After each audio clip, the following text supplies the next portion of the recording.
what would have to happen in the world? What would you have to learn for for Hmm. this to not be To not do something that that. you do? Yeah. I don't know. I think that's something I'm just always gonna practice um, in different ways. I don't see myself like not like I don't think anything could happen, and I feel Yeah. like I'd just be like, okay, cool, I'll just stay the same.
How long have you been a student here? Quite some time now, like 5, 6 years. Really? Okay. Cool. So you're a veteran to all of this. Yeah, unfortunately, but I'm Uh, excited. so you're studying design? Yeah, fashion design and engineering. Cool. So what is Zealous Project? Yes. So we're conducting interviews with folks about something that is meaningful to you, something that you think is true. And I'll be asking questions that help us explore what's supporting your confidence that it's true, and hopefully having you reflect on the quality of the reasons that you use to be so confident. Hmm. Does that make sense? So I'll be asking questions from a neutral perspective that help us explore that. Okay. Does that sound good? Yeah, I'm excited. Cool. What's your name? I'm Saturn. Saturn? Yeah. Like the planet. Yeah, Saturn and Claire. Nice. Cool. Good to meet you, Saturn. My name's David. Nice to meet you, David. You too, and that's Justin. Hi, Justin. Um, is there is there a belief or like a claim that you hold to be true that we can explore? Hmm. A truth or a claim?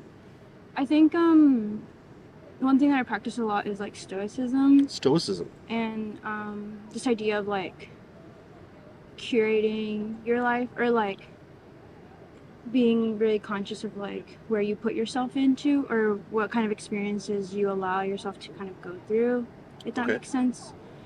Because Hmm. with like, for example, I like treat my brain like an AI almost, where, as a designer or someone who like likes to understand what's going on like in the zeitgeist, which is the current moment. What are like the people interested in? What are they understanding or receiving or like taking in? I do a lot of like reading through design books or like looking at different designers and what they have to say about their particular universe and environment. And through doing that, I get a piece of like what they have to say, right? And like what their design language is or like their belief system is. But then I can take also like some elements that are kind of timeless, right? In order to practice in like my own way of existing and like practicing life, I guess. Okay. So this is kind of an interesting way for you to experience the world and appreciate other people's experiences. Yeah, it's like learning, I guess, complete surrender to your own experiences. Because I think there's a lot of, especially as a young person, there's a lot of like, oh, what am I going to do next? Or what should I do? Or like, I need to be extraordinary or I need to do X, Y, and Z to be great, right? But kind of stripping yourself away from that and saying, like, no, I'm just going to be here right now and like practice that element of just like existing and like living right now. And then what I found is by like being very, very stoic, it's that I've experienced such beauty and like richness in my own experiences, and like I've been able to like see so many things because I'm accepting of the experiences that come my way, and I'm not like resistant to them. I'm not like, oh, I don't want to go there or do that. I just like allow things to happen, and I get to experience them, and it's a very awesome experience. Do you ever experience not existing? Not existing. What do you mean by non-existing? Well, because you're talking about this helps you Exists. exist or experience existing, right? Mm-mm. What would the opposite of this experience be like? I think opposite would be more internal, right? So it's like you get to experience like the outer world, and then the opposite would be like experiencing yourself in like your internal world. So sometimes like you have like outer factors like chiming in, right? And like, you know, you're getting a lot of like information. Like stimuli. Yeah, stimuli, right? External stimuli. Uh-huh. So it's like that gets in the way of your own thought process and mind. So in like to not exist, I guess, would be to exist within yourself almost, and like reduce external stimuli, or find a place or safe space to like meditate per se. Okay. So this idea, Probably like quietness. quietness. Yeah. Okay. So are we calling this idea that you're bringing forth Stoicism? I would say that's like the pillar of a lot of what I do. Yeah. Okay. So this idea of Stoicism is more a realization of the external stimuli rather than internal? Yes. Okay. Why is this important? Like, what value does this bring to you or to society? I think the value that it's brought to me is like a form of acceptance, right? Okay.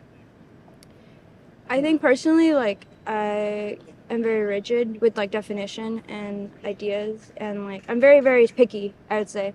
Okay. But by practicing stoicism, it's allowed me to like just not be as picky and just like let things happen. Be more accepting. Yeah, more accepting of like my experience and like my life, if that makes sense. Could you be more accepting without practicing Stoicism? No, I don't think so.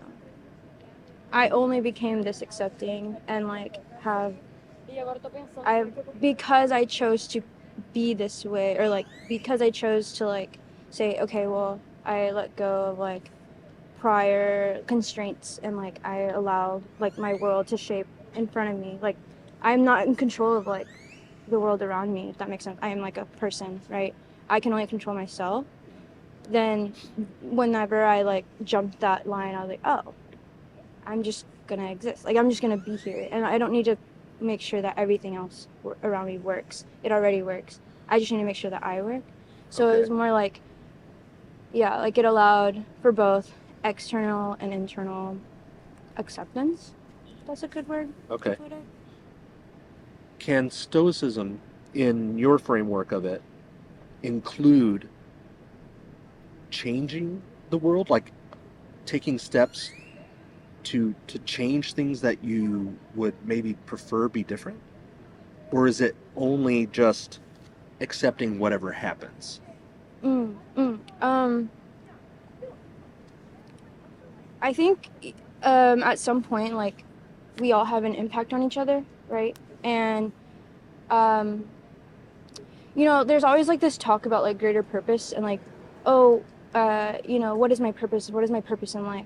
But I think when you know, ensure that you're like what you're doing is like in accordance to like like if you're respecting yourself and you're taking care of yourself and like taking care of like the world around you, meaning like the people around you, and you're like always like exuding like, you know, positivity and just a sense of like growth and creation, I think that rubs off on other people, and that's something that I find is a lot of people tend to gravitate towards me because I am a very like firm and like I have a lot of foundational like energy, I would say, or like I'm a very foundational person, and so You've been able to influence others yeah, by setting an example by of being so Stoicism. disciplined, yeah, and like being Okay, so firm and like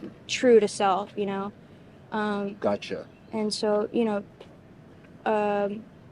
I think also this being like open to receiving like opportunity too has allowed me to like for example, like I do a lot of production work, and you're on set and like you're open opportunity, and so you're like talking to people and you're treating everyone to their highest self, and you're being like your highest self, and so then opportunities arise like, oh hey, I have this opportunity for like this shoot on Thursday, can you come? And then that's, I don't know, it's just like being open to that, like yeah, I can make it, uh, so I think that openness and like letting go of like constraint brings in opportunities and also like really rich experiences and knowledge, because you're not going to be like, I don't want to do that, or I don't want to look at that, or I don't want to read that, or I don't want to experience that.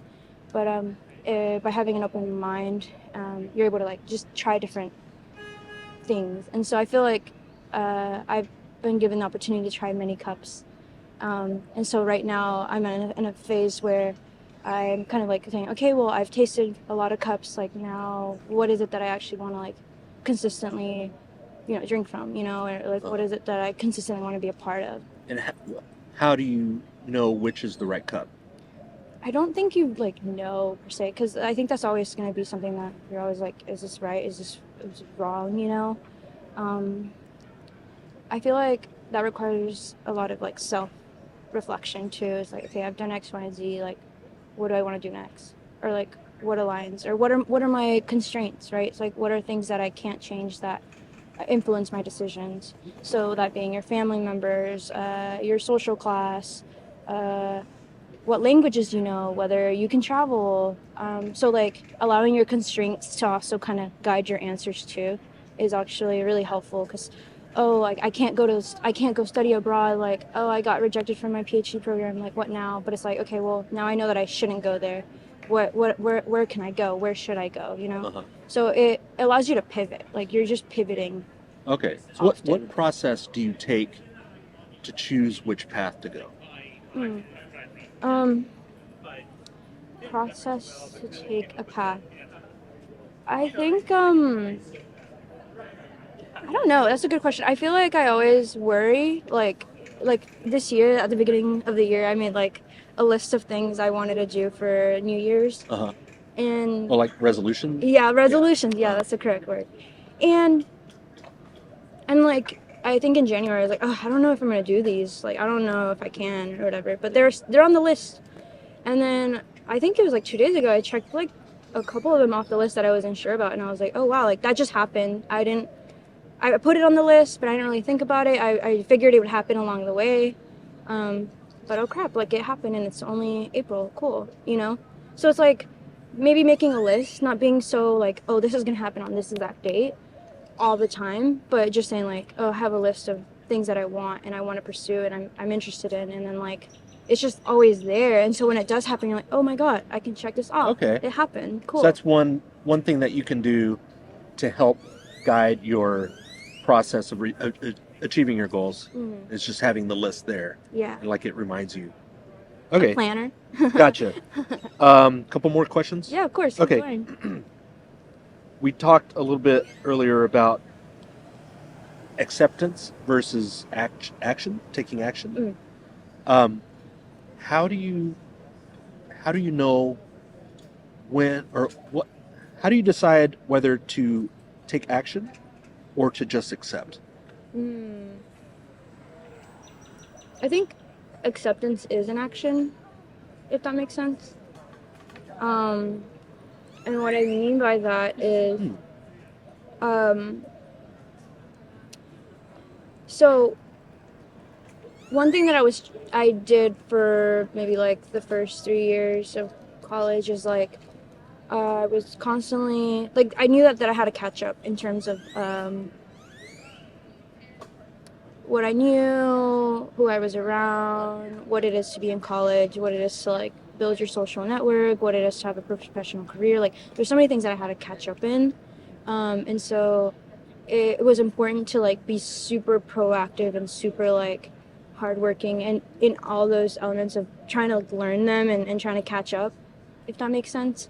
And so that was a very proactive, like constantly like going to events or making sure that I was completing all these assignments, and I was staying up extra late to finish this design presentation, you know, like being very like ambitious and like really extra.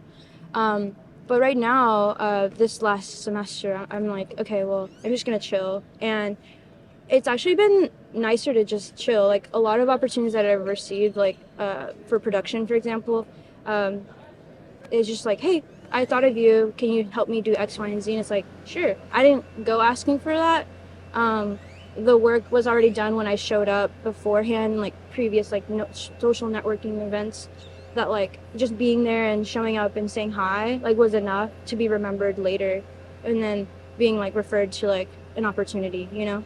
Okay. So I hope that makes a little sense, but I guess like if you didn't follow this idea of Stoicism, right, how would your behavior be different? I think I would be more volatile. Even in like dress, right? It was like, let me discipline self, right? So like let me find my uniform. I was reading this book in the summer. It was like What Artists Wear, and it was talking about like Georgia O'Keeffe and like Andy Warhol and just like some other artists, right? It's like this thick book that my friend gave me before they moved away, and a lot of artists who like constantly want to like do work and like do their work repetitively, they're always wearing a uniform. You know, like Andy Warhol was always wearing Levi jeans, and Georgia O'Keeffe was always wearing suits. So it's like a trademark almost, right? Yeah. Yeah. But like by creating that like self-discipline of like your own uniform and like your own kind of like rigid rules that like take care of your everyday needs, like okay, when am I gonna eat breakfast, when am I gonna eat lunch and dinner, when you figure out like those mini like self details, you can then like focus on other things too. And so because of Stoicism, I feel like I realized I was like, okay, well, I need to make sure that I'm disciplined and I'm like under control, because I can't really control the outside.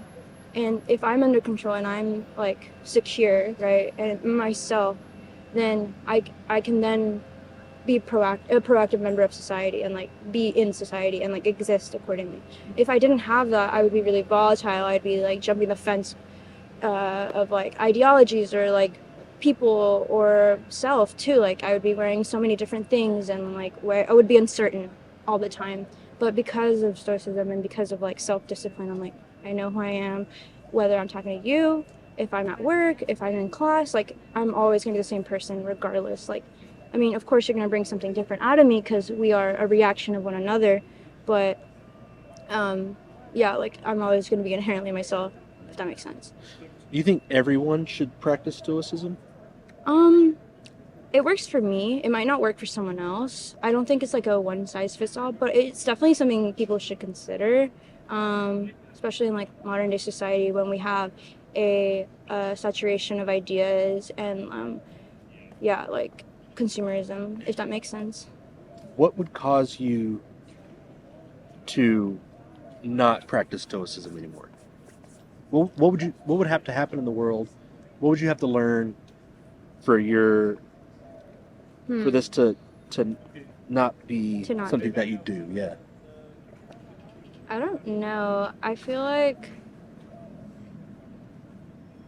that's something I'm just always gonna practice in different ways. I don't see myself like not like I don't think anything could happen, and I feel like I'd just be like, okay, cool, I'll just stay the same.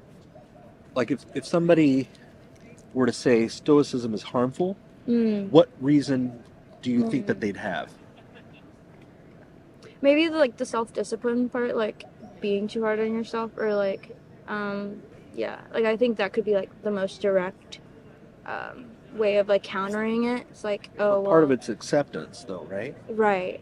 So it's a balance. It's a pull of like self-acceptance and then discipline. Okay. Cool. That was great. Thanks. You have any questions for me? Yeah, I want to know your thought process and like what's something that you, how do you view the world and what's your background and what drives you right now? What's driving me right now is so I'm on a U.S. tour.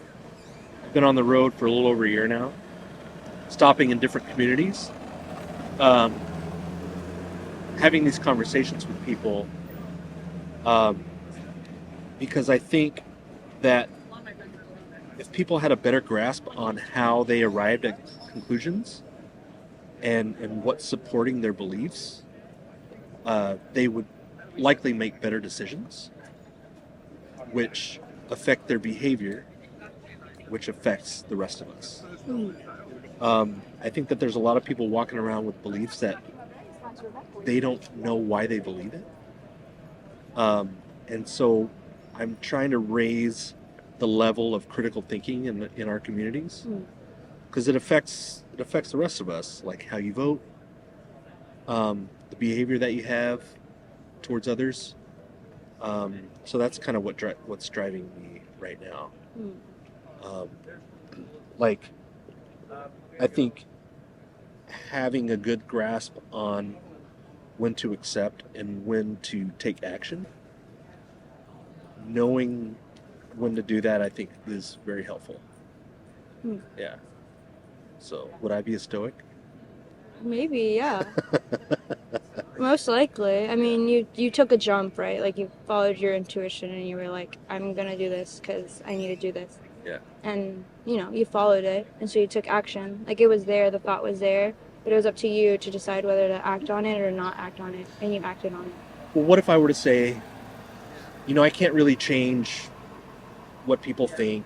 I should just accept it and stay home. Like, Right. would I still be a Stoic? I think you'd just be home. You'd just Gotcha. be home. Because And it then seems like I could be a Stoic by taking the action, and also be a Stoic by accepting and not taking action. So I guess that's where my confusion is. I think, well, I feel like you do align with it because you had this idea, you had this thought, and then you have the resources to act on it. So that, like, the resistance to, like, do this was probably just, oh, I gotta travel and, like, plan my traveling. You already, like, have everything you needed to act on this idea. And so I think it was like, okay, do you act on it or not? You have everything you could need to do it. And so you did. And so I mean, I think that's like the level of it. Like, you're not always gonna get like every opportunity, or you're not always gonna, what's it called, maximize, right, and like accomplish everything, and that's okay. But it is good that you said, okay, I'm gonna do this because I feel compelled to do this. I need to do this, and now you've taken the effort to like show up and be there, and I think that's where like the level of stoicism comes from. It's just like whether or not you did this or not is like not right or wrong. It's just like kind of understanding that you always have a choice and like, oh, I can, and knowing like, okay, I should, because you want to, like, you're gravitating to it, your body moves towards it. And it's okay if you didn't, like, you'd just be home right now. And that's okay too, because maybe you had to do something else at home. Yeah. Did you have any questions? No, that's a great talk though. Where are you from? I live in Olympia, Washington. Okay, Washington, Olympia, Washington. Oh my God, are you RTF? Sorry? Are you like an RTF major, or like do you go to ET? Oh no, I don't live on campus. Oh, I just okay. live in Austin area. Cool. Do you do advertising or something? No. Oh, cool. So Justin is a part of the community of some of us that do this, whether we do it online or we do it out in the real world. And so I'm here visiting Justin and giving him an opportunity to come out and do this just for practice, and see what he thinks. So that's why we're together today. That's awesome. Cool. Where can I, like, what is your community? What is it called? If you go to that, if you scan that QR code. Got it. It takes you to my YouTube channel. And in the description of most, if not all, of my videos, we'll have links to different platforms where you can find members of the community. Gotcha. So it's called Street Epistemology. And that is a way to have these civil conversations that help someone reflect on the quality of their reasons. So, yeah. Nice. My channel is called Sound Epistemology because I'm based out of the Puget Sound. And epistemology is the study of knowledge, how we know stuff. Right. Very cool. Yeah. Good. It's really coming down.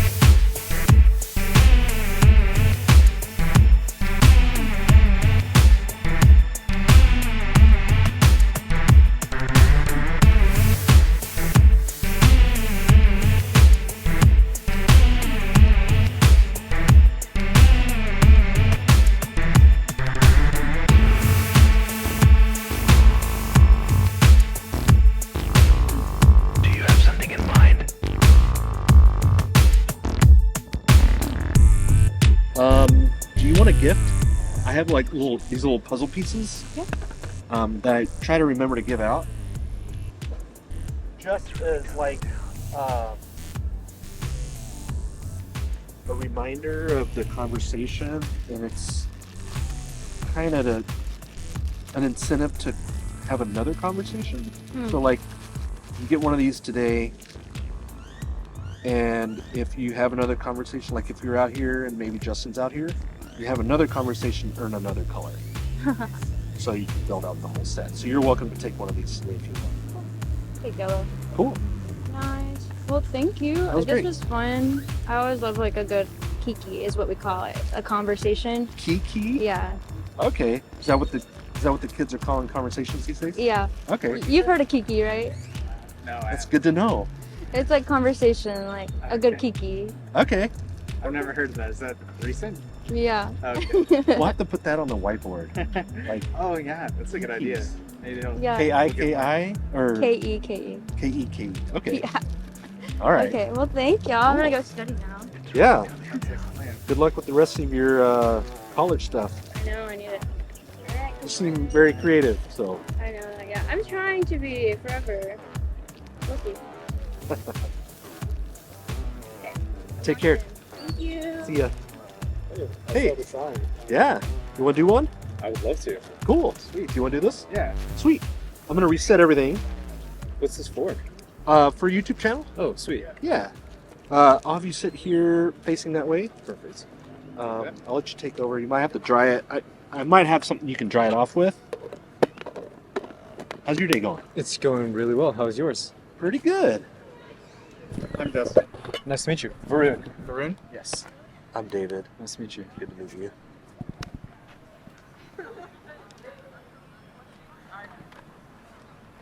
Is this something that you guys have been doing for a while?